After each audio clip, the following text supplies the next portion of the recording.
Le tribunal de grande instance de La Roche-sur-Yon a procédé vendredi à son audience solennelle de rentrée, l'occasion de faire le point sur l'activité pénale en 2015 en Vendée. Elle connaît ainsi une hausse de 10% puisque le parquet a enregistré cette année, sachant que le chiffre n'est pas définitif, plus de 21 000 procès-verbaux et plaintes, comprenant des crimes, délits et contraventions de cinquième classe, c'est-à-dire les plus importantes. Une hausse de travail conséquente due à différents facteurs. Charge de travail supplémentaire, tout simplement parce qu'il y a plus d'affaires qui nous sont soumises. Le président l'a dit, les citoyens sont plus demandeurs de justice. Ça existe au civil, ça existe au pénal. Et donc, il va falloir faire face parce que là aussi, le délai est important.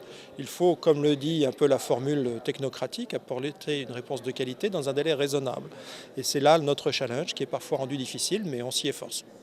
Ne sont pas très différentes. On a plus une augmentation en masse que de changement de proportion. Évidemment, la grande problématique de ce ressort, c'est la délinquance routière. C'est l'essentiel en matière pénale de notre activité. Les conducteurs vendéens, on l'a dit récemment, lorsque nous sommes allés sur le terrain avec Monsieur le Préfet, ont été un peu plus prudents cette année. Néanmoins, il reste encore beaucoup de chemin à faire dans la prise de conscience du risque qu'ils font causer aux autres et qu'ils causent aussi à eux-mêmes et à leurs familles. Ces affaires, on le sait, donnent lieu ou non à des poursuites. La loi propose également en effet des alternatives, avec notamment pour les mineurs de plus de 16 ans des mesures de responsabilisation mises en place avec les collectivités locales. Il s'agit ainsi de confier aux jeunes différentes tâches afin de les éduquer à la citoyenneté. En Vendée, le procédé débute, mais il fonctionne.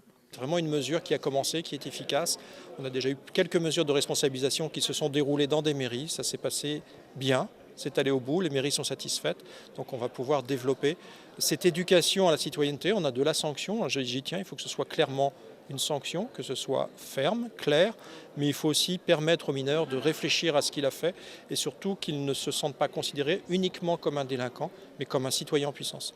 Les poursuites pénales restent toutefois la solution à un certain type de délinquance. Mais dans ce domaine, la justice française souffre d'une image laxiste, la population ne comprenant pas souvent pourquoi certains auteurs de faits ressortent libres des tribunaux. J'aurais tendance à dire qu'il faut aussi peut-être interroger, quand on le peut, c'est difficile, les citoyens qui participent à la justice, je parle notamment des jurés d'assises. On voit très souvent, moi je ne participe évidemment pas au délibéré, mais de façon un peu générale, mes collègues du siège m'en parlent quelquefois, les jurés qui commencent une session arrivent avec ce sentiment que vous exprimez d'insuffisante sévérité de décision judiciaire. Et lorsqu'ils doivent, pendant toute une journée, voire davantage, examiner très précisément ce que les juges font tous les jours, dans tous les dossiers, de quoi les faits ont-ils été constitués, pourquoi ont-ils été commis, les preuves sont-elles réunies, quelle est la personnalité de l'auteur, quelles sont les conséquences pour la victime, eh bien leur regard change.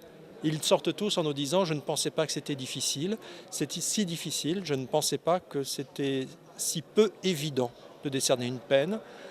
C'est un geste qui est lourd pour un professionnel comme pour un non-professionnel. Et c'est pour ça aussi que nous développons avec le président notre démarche pédagogique vis-à-vis des jeunes. Il faut que cette justice soit connue. Évidemment, vous n'avez pas le temps, de façon médiatique, de donner tous ces détails, de donner le pourquoi, le comment. Parfois, j'entends moi-même des décisions en disant « tiens, c'est étonnant, mais je ne connais pas le dossier.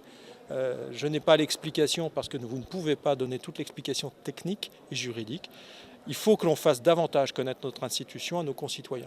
À noter par ailleurs que selon le procureur de la République, il n'existe pas réellement de géographie des infractions pénales, les infractions étant commises sur l'ensemble du département sans qu'aucune zone de délinquance particulière ne se dégage.